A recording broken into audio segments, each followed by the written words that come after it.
ጤና ይስጥልኝ የተወደዳችሁና የተከበራችሁ የኢትዮ ኒውስ ቤተሰቦች እንደምን አላችሁ? ሰላምታችን በያላችሁበት ይድረስ። እነሆ አዳዲስና ወቅታዊ መረጃዎችን አዘጋጅተን ወደ እናንተ ማድረስ ጀምረናል። ከኢትዮ ኒውስ ልዩ መረጃዎች ጋር አብራችሁ እንድትቆዩ ግብዣችን ነው። በቅድሚያም አርዕስተ ዜናዎችን አስቀድማለሁ። በአማራ ክልል የተለያዩ አካባቢዎች በአገዛዙ ጦርና ፋኖ ኃይሎች መካከል የሚደረገው ውጊያ መቀጠሉ ሰምቷል። በራያ ግንባር በከባድ መሳሪያና በአየር የታገዘ ውጊያ መደረጉ የተሰማ ሲሆን በላስታ ቀጠና ደግሞ ብልጽግና ለምርጫ እጩ አድርጎ ያቀረባቸው ግለሰብ የፋኖ ኃይሎችን መቀላቀላቸው አነጋጋሪ ሆኗል። በዝርዝር የምናየው ቀዳሚ ጉዳይ ነው። ግብጽ ከበባና ትንኮሳ በሚመስል መልኩ እየተንቀሳቀሰች ነው ሲል የብልጽግና አገዛዝ ከሷል። ግብጽ እየከበበች ነው ያለው የብልጽግና የውጭ ጉዳይ ሚኒስቴር ነው። በዝርዝር እናየዋለን። በኬንያ የተቀሰቀሰው የተቃውሞ ተከትሎ ፕሬዚዳንት ዊሊያም ሩቶ የናፍጣ ዋጋ እንዲቀንስ ትዕዛዝ ቢያስተላልፉም በኬንያ ግን መረጋጋት አልታየም። በኬንያ የዜጎች ሰላማዊ እንቅስቃሴና ተቃውሞ በአሁኑ ሰዓት በመንግስት ላይ ጫና እያሳደረ ይገኛል። በዝርዝር እናየዋለን። የአሜሪካው ማርኮ ሩቢዮ ኩባ ለአሜሪካ ስጋት ናት ሲሉ ሃቫና በበኩሏ ሚኒስቴሩ ይዋሻሉ ስትል ወንጅላለች። በኩባና በአሜሪካ መካከል የተፈጠረው ውጥረት ዓለምን እያነጋገረ ሲሆን አሜሪካ ኩባን በጦር ልትመታ ትችላለች የሚል ስጋትን ተፈጥሯል። የተወደዳችሁና የተከበራችሁ የኢትዮ ኒውስ ቤተሰቦች አብራችሁን ቆዩ። ወደ ዝርዝሩ አልፋለሁ። በአማራ ክልል የተለያዩ አካባቢዎች በአገዛዝ ጦርና ፋኖ ኃይሎች መካከል የሚደረገው ውጊያ መቀጠሉ ተሰምቷል።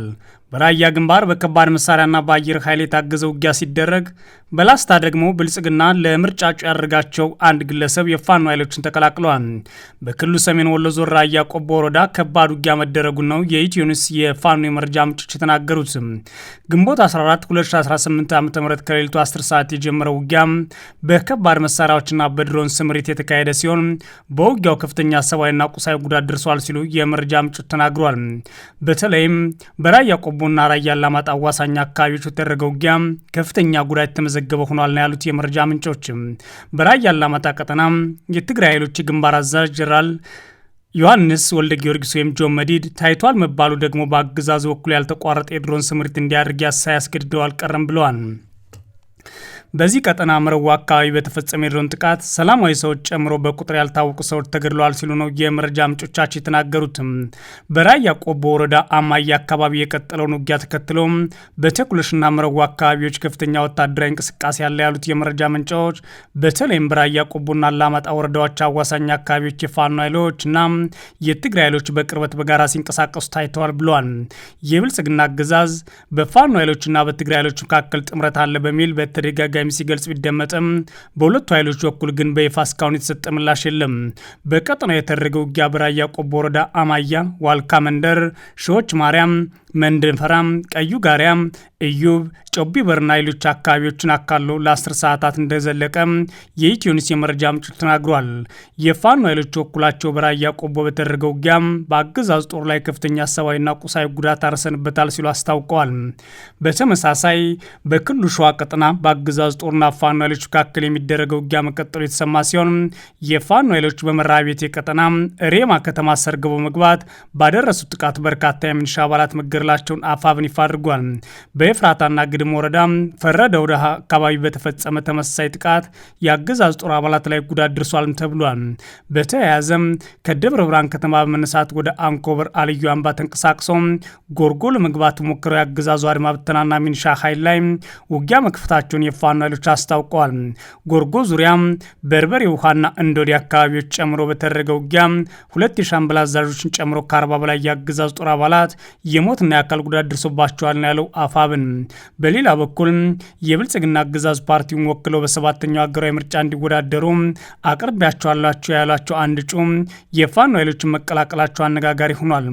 የብልጽግና ፓርቲ በሰሜን ወሎ ዞን ላስታ ቀጠና ቡግና ወረዳ ለክልል ምክር ቤት እጩ አድርጎ ያቀረባቸው ቄስ ንብረት አያሌው ናቸው። የፋኖ ኃይሎችን መቀላቀላቸው ይፋ ሆነው ንብረት አያሌው በይፋ እንደተናገሩት አሁን ላይ በአማራ ሕዝብ ላይ አገዛዙ የከፈተውን ጦርነት በቀጠለበት ሁኔታ ምረጡ ብዬ በእጩነት አልቀጥልም ብለዋል። በተጨማሪም አገዛዙ በሕዝብ ላይ በደል እያረሰ ነው በሚል ተቃውሟቸውን አሰምተው የፋኖ ኃይሎችን መቀላቀላቸው ተናግረዋል። የአማራ ፋኖ ብሔራዊ ንቅናቄ በኩሉ የብልጽግና ፓርቲ ክልል ምክር ቤት እጩ ሆነው ቀርበው የነበሩት ንብረት አያሌው ፋኖን ተቀላቅለዋል ሲል አረጋግጧል። ግብጽ ከባና ትንኮሳ በሚመስል መልኩ እየተንቀሳቀሰች ነው ሲል የብልጽግና አገዛዝ ከሰሰ። ግብጽ እየከበበች ነው ያለው የአገዛዙ በብልጽግና ውጭ ጉዳይ ሚኒስቴር በኩል ነው። ኢትዮጵያ የባህር በር ፍላጎት አጀንዳዋን ይፋ ካደረገች በኋላ ግብጽ ከበባ በሚመስል መልኩ እየተንቀሳቀሰች ነው ሲል የአገዛዙ የውጭ ጉዳይ ሚኒስቴር ቃል አቀባይ ናቸው የተናገሩት። ቃል አቀባይ አምባሳደር ነቢያት ጌታቸው ሐሙስ ግንቦት 13 2018 ዓ.ም ለጋዜጠኞች በሰጡት መግለጫ ኢትዮጵያ የባህር በር ጥያቄዋን ካነሳች በኋላ ከግብጽ በኩል ውጥረት፣ ትንኮሳ የሚመስሉ ነገሮች እየታዩ ነው ብለዋል። ኤርትራ ነጻ አገር ከሆነች በኋላ ባህር አልባ አገር ሆና የቆየችው ኢትዮጵያ ባለፉት ጥቂት ዓመታት በብልጽግናው አገዛዝ ደረጃ የባህር በር የማግኘት አጀንዳ በይፋ እየተራመደ መሆኑ ይታወቃል ይላል ቢቢሲ። በዚህም ከኤርትራ ጋር ያለው ግንኙነት ተበላሽቶ ወደ ግጭት ሊያመራ የሚችል ስጋት ፈጥሮ ቆይቷል። በተጨማሪም በህዳሴ ግድብ ምክንያት ለዓመታት ተቃውሟን ስታሰማ የቆየችው ግብጽ ከኤርትራ ጋር በመሆኑ የኢትዮጵያን ፍላጎት በሚቃረን መልኩ እንቅስቃሴዎችና መግለጫዎች ስታወጣ ቆይታለች። ቃል አቀባይ አምባሳደር ነቢያት ጌታቸው ከዚህ ጋር በተያያዘ በሰጡት ጋዜጣዊ መግለጫ ላይ የኢትዮጵያ የባህር በር ፍላጎቷን ባነሳች ጊዜ ኢትዮጵያን ለማነቅ የሚደረጉ እንቅስቃሴዎች የመጨመርና የመጠናከር አካሄድ እናያለን ብሏል። አምባሳደሩ አክለውም ይህ የግብጽ እርምጃ አዲስ እንዳልሆነ በመጥቀስ ኢትዮጵያ የባህር በር ፍላጎት አጀንዳዋን አጠናክራ እንደምትቀጥል በአጽንኦት ተናግረዋል። ቃል አቀባዩን ያሉት ቀይ ባህር ላይ የሚደረግ የትራንስፖርት እንቅስቃሴና የወደብ ትስስርን በተመለከተ ግብጽና ኤርትራ ባለፈው ሳምንት ስምምነት ከተፈራረሙ በኋላ ነው። ሁለቱ ሀገራት ስምምነቱ ከተፈራረሙ በኋላ የቀይ ባህር ጉዳይ የሚመለከት የቀይ ባህር ጠረፍ ሀገራት ብቻ እንደሆነም ጠቅሰዋል። የብልጽግና የሚያስተዳድረው ኢትዮጵያ ጋር በታላቁ ህዳሴ ግድብ ምክንያት አለመግባባት ውስጥ የገባችው ግብጽ ከኤርትራ ጋር ያላት ግንኙነት አጠናክራለች። የባህር በር አጀንዳ በተለያዩ አካላትና በህዝቡ ተቀባይነት ያገኘው ነው ያሉት አምባሳደር ነቢያት ኢትዮጵያ አጀንዳውን ሰላማዊና ዲፕሎማሲያዊ በሆነ መንገድ ትቀጥልበታለች ሲሉ በተደጋጋሚ መግለጿን አስታውቀዋል። ቅዳሜ ግንቦት 8 ቀን 2018 ዓ.ም የግብጽ የውጭ ጉዳይ ሚኒስትር ዶክተር ባድር አብድላቲና የግብጽ የትራንስፖርት ሚኒስቴር ሌተናል ጄኔራል ከማል አልዋዚር ከኤርትራው ፕሬዚዳንት ኢሳያስ አፈወርቂ ጋር ተገናኝተውም ተወያይተዋል። የግብጽ የውጭ ጉዳይ ሚኒስቴር ዶክተር ባድር አብድላቲ ከስምምነቱ በኋላ ከኤርትራ ቴሌቪዥን ጋር ባደረጉት ቃለ ምልልስ የቀይ ባህር አስተዳደርና ደህንነት ጉዳይ በዋነኛነት የሚመለከተው የቀይ ባህር አጎራባች ሀገራትን ነው ማለታቸውን ቢቢሲ ዘግቧል።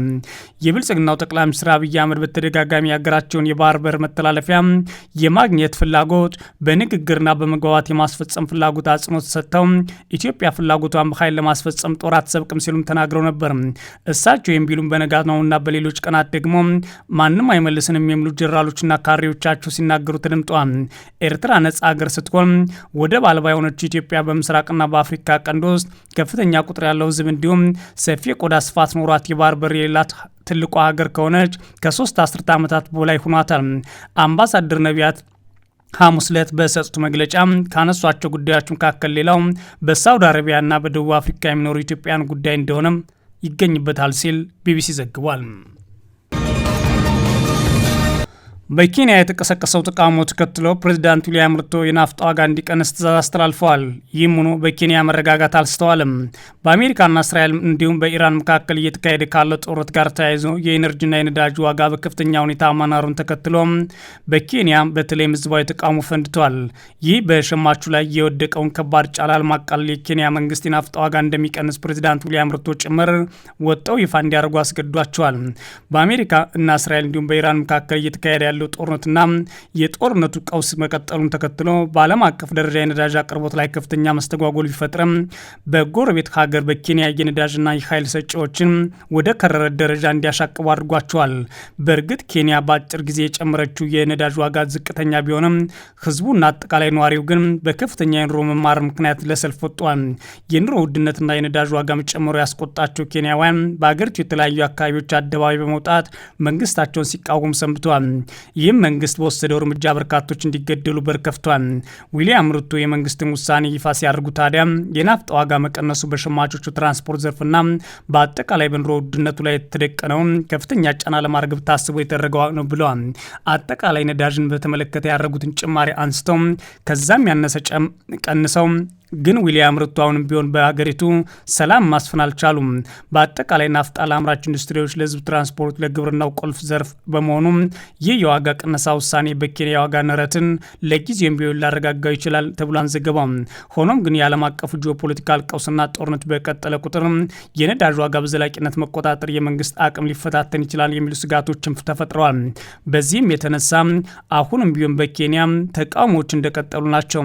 በአንጻራዊ ሁኔታ መረጋጋት ቢስተዋልም አስቀድመው በፖለቲካዊና ሌሎች ጉዳዮች ላይ በዊሊያም ሩቶ ላይ እንቅስቃሴ ሲያደርጉ የነበሩ ወጣቶች በተለይም የናይሮቢ ነዋሪዎች በስፋት አሁንም ተቃውሟቸውን እያሰሙና አመጾችንም እያካሄዱ እንደሆነ ዘገባዎች ያሳያሉ።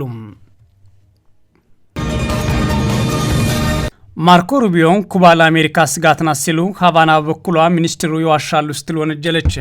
ኩባ ለአሜሪካ ብሔራዊ ደህንነት ስጋት ናት፣ ሰላማዊ ስምምነት ላይ የመድረስ እድልም ከፍ ያለ አይደለም ሲሉ የአሜሪካ ውጭ ጉዳይ ሚኒስትር ማርኮ ሩቢዮ ተናግረዋል።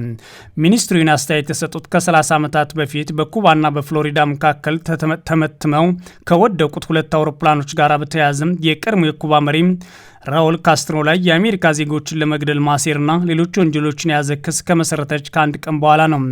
በክሱ ላይ ታዲያ አሁን ላይ አሜሪካ የሞት ፍርድ ፈርዳባቸዋለች። ሩቢያ የዋሽንግተን ምርጫ ዲፕሎማሲያዊ መፍትሄ እንደሆነ ቢናገሩም ፕሬዚዳንት ዶናልድ ትራምፕ ሀገራቸው ከማንኛውም አደጋ የመጠበቅ መብትና ግዴታ እንዳለባቸውም ተናግረዋል ይላል ቢቢሲ። የኩባ ውጭ ጉዳይ ሚኒስትር ብሩኖ ሮድሪጌዝ ሩቢዮ ሐሰተኛ ሲሉ በመወንጀል ሀገራቸው ለአሜሪካ ስጋት ሆና እንደማታውቅ ተናግረዋል። ሩቢዮ ሐሙስ ዕለት ለጋዜጠኞች ዲፕሎማሲያዊ ጉዳይን በተመለከተ በሰጡት መግለጫቸው ከኩባ ጋር ያለ ምርጫ አንድ ብቻ ነው ሲሉ ተናግረዋል።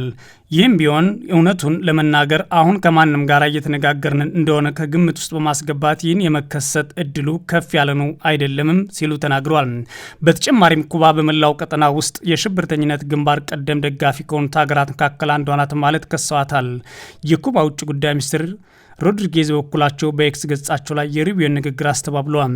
ውጭ ጉዳይ ሚኒስትሩ ሩቢዮ ወታደራዊ ጥቃትን ለማነሳሳት እየሞከሩ ነው ሲሉ ተችተው የአሜሪካ መንግስት ያለ ርኅራኄና ስልታዊ በሆነ መንገድ ሀገራቸውን እያጠቃ መሆኑን በመግለጽ ወንጅለዋል። አሜሪካ ሀገሪቱ ላይ ማዕቀቦች የጣለች ሲሆን ከቅርብ ወራት ወዲህ ደግሞ ወደ ኩባ ነዳጅ እንዳይገባ አግዳለች። በዚህ ምክንያት የኤሌክትሪክ ኃይል መቋረጥና የምግብ እጥረት ተፈጥሯል። የአሜሪካ ውጭ ጉዳይ ሚኒስትር ማርኮ ሩቢዮ ረቡዕ ዕለት ለኩባ ህዝብ ባስተላለፉት መልእክት ፕሬዚዳንት ትራምፕ በአሜሪካና በአዲሱ ኩባ መካከል አዲስ የትብብር መንገድ እየጠረጉ ነው ብሏል። ሩቢዮ አክሎም ኩባ ለሰብአዊ እርዳታ እንዲውል አሜሪካ ለመስጠት ያቀረበችውን $100 ሚሊዮን ድጋፍ ለመቀበል መስማማቷን ተናግሯል። ኩባ በተደጋጋሚ በይፋ የሀገሪቱን ኮሚኒስት አገዛዝ ከስልጣን ለማስወገድ ሲዝቱ ነበር። ረቡዕ ዕለት የቀድሞው ኩባ ፕሬዚዳንት የተመሰረተውን ክስ አንዳንዶች ትራምፕ በጥር ወር የቬኔዙዌላ ፕሬዚዳንት ኒኮላስ ማዱሮን በቁጥጥር ስር ለመዋላቸው ቀጣይ ክፍል አድርገው ተመልክተውታል። ጋዜጠኞች ካስትሮ ወደ አሜሪካ አምጥቶ ክሳቸው እንዲከታተሉ ማድረግ ይቻል እንደሆነ ሲጠይቁ ሩቢዮም እዚህ እንዴት እንደምናመጣው አልናገርም፣ እዚህ የምናመጣው ከሆነ ለመገናኛ ብዙሃን ምን እቅድ እንዳለን ለምን እናገራለን ሲሉ መልሰዋል።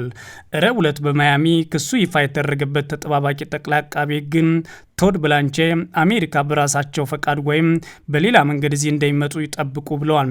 ሐሙስ ዕለት ሩቢዮም በኤክስ ገጻቸው ላይ እንዳስታወቁት አሜሪካ የኩባ ወታደራዊ ባለስልጣን እህት የሆነችው አዲስ ላትሬስ ሞራሬን በቁጥጥር ስር መዋሏን አስታውቋል።